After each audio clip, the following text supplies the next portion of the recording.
Gerenụ akụkọ ụwa nke tata bụ Fraịde abalị mbụ n'ime ọnwa Eprel afọ 2022. Akụkọ ụwa na-abịara gị site n'ụlọ ọrụ American Biafran Veterans Network ABVet Radio na TV dị na Washington DC nke mba Amerịka. Onye na n'olu ya bụ Omalicha Nwada Igbo. Chezie ntị ka nụrụ akụkọ ndị a n'uju ya. Ndị ọkpa egbe awakpọọla ụlọọrụ ndị uwe ojii dị na Mbieri, ọchịchị kansụl mba itoolu na steeti Imo. Nke a bụ ụlọọrụ ndị uwe ojii nke ise awakporo kemgbe ndị ọkpa egbe malitegharịrị ibu agha ha na steeti Imo kemgbe ọnwa gara aga. Ndị bi n'ime obodo Amerịka ịmatasio na ndị ọkpa egbe azọchiri n'elekere anya 3 nke ụtụtụ n'ụlọọrụ ndị uwe ojii dị na Mbieri ma kwasuo mgbọ dị egwu n'ụlọọrụ ahụ. Otu nwaafọ ime obodo ahụ bụ onye bi n'akụkụ ụlọọrụ ndị uwe ojii a kwupụtara sị na nke a tinyere ụjọ n'obi ndị bi na mpaghara ahụ dịka ha nụrụ ụda egbe tutu ruo chi ọbụbọ. Otu nwaafọ Mbieri n'akụkụ nke ọzọ bụ onye agbara ajụjụ ọnụ bụ onye na-achọghị ka akpọọ ya aha sịrị na ndị ọkpa egbe atụrụ ogbunigwe n'ụlọ ọrụ ndị uwe ojii ahụ. Ọ sịrị na onweghị ọtụtụ ihe o mebiri kama na ọ gbawara elu ụlọ ahụ. Ma mgbe a kpọtụrụ ya, ọnụ na-ekwuchitere ndị uwe ojii na steeti Imo bụ Michael Abatam sịrị na ndị ọrụ ha kụsasịrị atụmatụ mwakpo ahụ. Abatam sịrị na ogbunigwe ahụ bụ nke ejiri mmanụ petrol wee rụọ kụwara elu ụlọ ahụ ma mebikwa otu ụgbọala. Ọ sịrị na ha amalitela ime nnyocha ịmata ka mmiri a si banye n'opi ụgbọgọrọ ma nwụchikwa ndị aka ha dị n'ime ya. Ndị otu Indigenous People of Biafra adọọla ndị bụ akatamkpo na mpaghara ugwu aka na ntị wee sio na ha kwụsị igosipụta otu ahụ dịka otu na-eyi ndụ egwu ma ọ bụ were ya na-eyija ndị mmadụ. Ọnụ na-ekwuchitere otu a bụ Emma Powerful n'otu ozi o zipụrụ kụsasịrị ebubo ahụ eboro otu ahụ sio na ha na-ama amụma ịtụ ogbunigwe n'ama egwuregwu Moshood Abiola dị n'Abuja. IPOB sịrị na naanị ihe dị ha mkpa bụ mweghachite nnwere onwe Biafra na-eyighị onye ọbụla egwu. Otu a sịrị na onye isi otu nchekwa nọ n'Abuja bụ onye chịpụtara okwu asị a wee sị na IPOB na-ama amụma ịwakpo ama egwuregwu MKO Abiola dị n'Abuja amaghị na ndị otu Boko Haram na ISWAP tinyere ndị ọkpa egbe bụ ndị ha na-eku ka nwa amụrụ ọhụrụ ekeela nkwụcha ibibi ebe obibi ha nakwa ebe ha na-arụ ọrụ. Ọ gara n'ihu na-ajụ ihe mere na nnyocha ahụ ha mere nke ha ji wee nyopụta na a na-akpa nkata ịwakpo ama egwuregwu MKO Abiola na otu nnyocha ahụ ekwupụtaghị na akpara nkata ọjọọ site n'aka ndị ọkpa egbe ịwakpo okporo ụgbọ oloko siri Abuja gawa Kaduna ma gbukwa ọtụtụ ndị njem bụkwa nke a nọrọ merụọ ọtụtụ ndị ọzọ ahụ ma tọrọ ndị mmadụ ahụ. IPOB kọwara ya dịka ga-eche na otu ahụ bụ ndị ji udo na-achọ nnwere onwe Biafra ga-ekuli gawa Abuja ịwakpo ama egwuregwu. Ọ sịrị na ha abụghị otu na-eyi ndụ egwu ma ọ bụ ndị na-egbu mmadụ n'igwe dịka ndị Fulani kama na ha na-achọ nnwere onwe Biafra. Ọ dọrọ ndị ọrụ nchekwa Naijiria aka na ntị ka ha kwụsị ime onwe ha ihe akaja site n'iji aha IPOB wee na-amaja ndị mmadụ n'ihi na ndị na-eyi ndụ egwu ebibielarị mpaghara ugwu.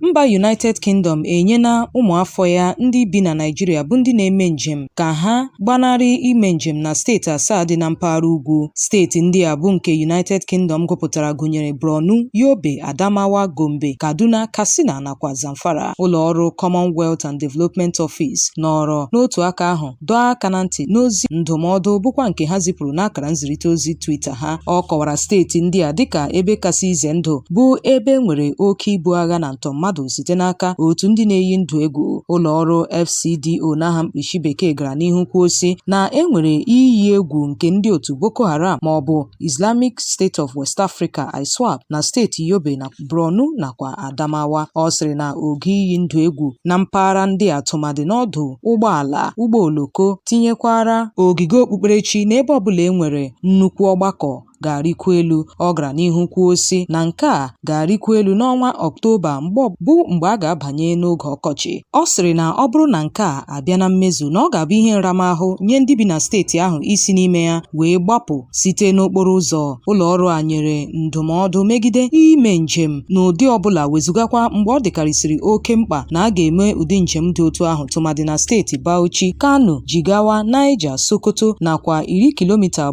dịketere nso n'akụkụ n'akụkụ oke ala Niger na Kebbi n'ihi oke mwakpo ọ na-arị elu n'ebe ndị a. Ọ gara n'ihu dọọ ụmụafọ ya aka na ntị sio na onye ọbụla na-eme ụdị njem na steeti ndị a na-eme nke a n'aha nke onwe ya ebe ọ pụrụ ịdaba n'ọnọdụ enweghị nchekwa. Ụlọ ọrụ a gwakwara ụmụafọ ya ka ha hụkwa na ndị were ha n'ọrụ na Naịjirịa ga-enye ha nchekwa tara ọchịchị n'ebe obibi ha niile nakwa ebe ha na-arụ ọrụ. Ọ gwara ha ka ha na-eme njem naanị mgbe chi ihe dị na-abụghị n'abalị. Ọ gwakwara ndị bi na Naịjirịa ka ha na-aṅa ntị n'ọkwa nke gọọmenti mapụtara iji wee gbanarị ịdaba n'ihe ize ndụ.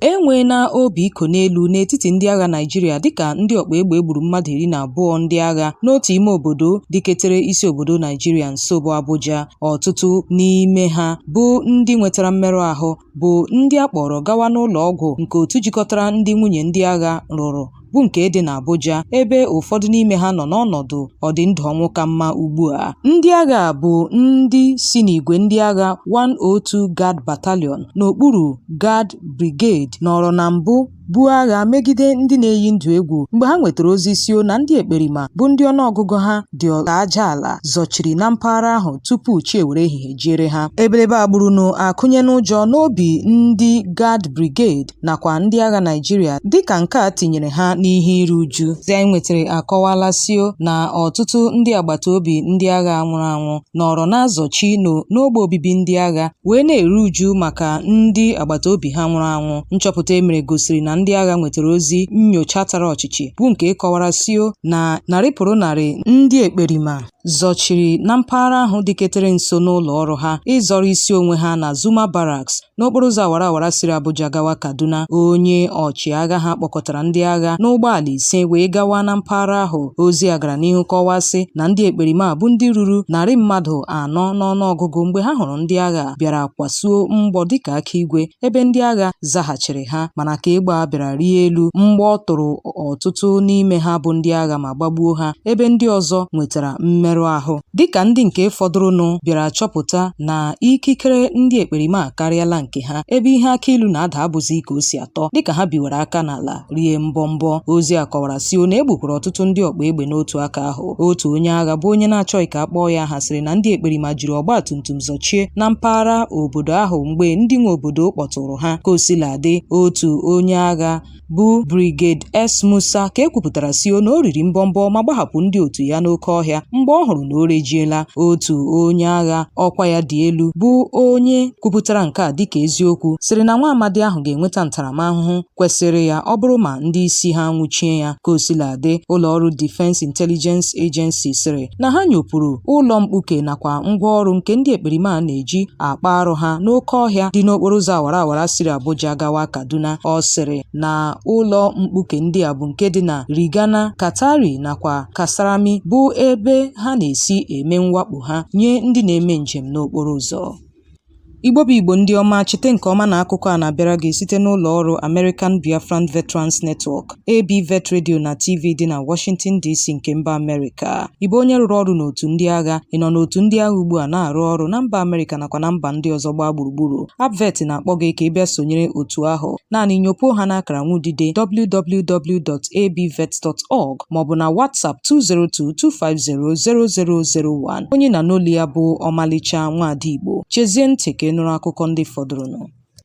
Ụlọ ọrụ ndị uwe ojii dị na steeti Kaduna atụpụla ogbunigwe nke akpọkwasịrị Improvised Explosive Device IED bụ nke eliri n'ime obodo Shanono dị na Rigasa n'ọchịchị kansụl Igabi na steeti Kaduna. Ogbunigwe a bụ nke a sịrị na etinyere n'ite mmiri bọket ma dowe ya n'akụkụ mmiri site n'aka ndị a na-amaghị ndị ha bụ mgbe o jiri ọkara gafee elekere anya 6 nke isi ụtụtụ Tọzdee. Otu onye bi na mpaghara ahụ bụ Tijani Haruna Shehu sịrị na ejiri selotepu wee machie bọket ahụ bụkwa nke mere ndị mmadụ jiri wee na-enyochasị ya ma ga-akpọtụrụ ndị ọrụ DSS. Tijani sịrị na ejiri eriri ọkụ latrik wee hichie bọket ahụ nakwa ogbunigwe ahụ. Ọnụ na-ekwuchitere ndị uwe ojii na steeti ahụ bụ ASP Jalinge Mohammed kwupụtara nke a dịka eziokwu dịka ọ sịrị na ha atụpụla ya bụ ogbunigwe. Anyị ga-echeta na n'izuụka gara aga ụdị ogbunigwe a gbawara n'akụkụ otu onye na-atụ mgbere ego POS ma merụọ ya ahụ n'ime obodo Rigasa. Nke a bụ nke ugboro abụọ ndị uwe ojii na-atọpụ ogbunigwe eliri eli na steeti ahụ. ndị uwe ojii anwụchigharịala nwa agbọghọbịa ahụ bụ onye a nara n'ebe na nso nso a onye gbara 21 bụ Gloria Okolie bụkwa onye atọhapụrụ n'izuụka gara aga n'ụlọ mkpọrọ Suleja dị na steeti Niger. Ozi anyị nwetara kọwara sio na ụlọ ọrụ ndị uwe ojii steeti Imo site na ngalaba ha dị na Shell Camp gara nwụchigharịa Okolie. Otu onye hụrụ nke a mere ka anyị mata sio na anwụchiri Okolie mgbe ọ gara n'ụlọ akụ dị n'Owerri ịdọrọ ego n'akpa ego ya, ma mgbe a kpọtụrụ ya, ọnụ na-ekwuchitere ndị uwe ojii na steeti Imo bụ Michael Abatam sịrị na anwụchigharịrị Okolie n'ihi ọ gara ịdọrọ ego n'akpa ego ahụ bụkwa nke ngalaba ụlọ ọrụ ha na-enyocha mpụ nke onye isi ndị uwe ojii hiwere machibidoro tupu anwụchie ya ma kpọpụtagharịa ya. Ozi anyị nwetara kọwara sio na ọkaiwu na-ekpechite ọnụ Nwada bụ Samuel Ihesiken na-agbakeri ala ugbu a ịkpọpụta ya. Cheta na n'abalị 23 nke ọnwa Maachị ka a kpọpụtara Okolie n'ụlọ mkpọrọ Suleja dịka o mezuchara ọnọdụ eji wee n'anya n'ebe. Ndị uwe ojii nwụchiri Okolie n'ọnwa Juun afọ 2021 wee boo ya ebubo sio na ọ bụ onye na-agbara ndị otu IPOB nke maka ọ nọsịrị ọtụtụ ọnwa. Ọkaikpe Taiwo nke ụlọikpe ukwu etiti dị n'Abuja mesịrị n'anya n'ebe n'ọnụ ego 150 naira ma gbakwunyekwa ya ọnọdụ tara ọchịchị. Ndị ọkpa egbe akpala ike ọjọọ n'abalị Tọzdee dịka ha zọchiri n'ime obodo Ogan Bulus nakwa Ogan Gwari dị na ọchịchị kansụl Chikun na steeti Kaduna ma gbuo nwa nwoke otu onye uwe ojii lara ezumike nka bụ Louis Elkana nakwa mmadụ abụọ ndị ọzọ. Otu onye hụrụ mgbe nke anyị mere ka anyị mata nke a n'ụbọchị tata bụ Fraịde sịrị na ndị ekperima tọkwara nna nwoke a ha gburu egbu nakwa 10 mmadụ abụọ ndị ọzọ. Otu nwa amadi bụ Maazị Benjamin Yunana Maigari gwara ndị nta akụkọ sio na ndị ekperima jiri ọgba tumtum zọchie n'ime abalị na mpaghara ahụ ma gakwa n'ihu tọrọ ndị a. Ọ sịrị na ha agaala n'ihu na-eji ndị bi na mpaghara ahụ wee na-eme ihe masịrị ha. Ọ kpọkụrụ ndị ọrụ nchekwa ka ha zọpụta ndị a bụ ndị a tọrọ atọrọ ma mekwa nnyocha tara ọchịchị ịnwụchi ndị aka ha dị n'ime ya.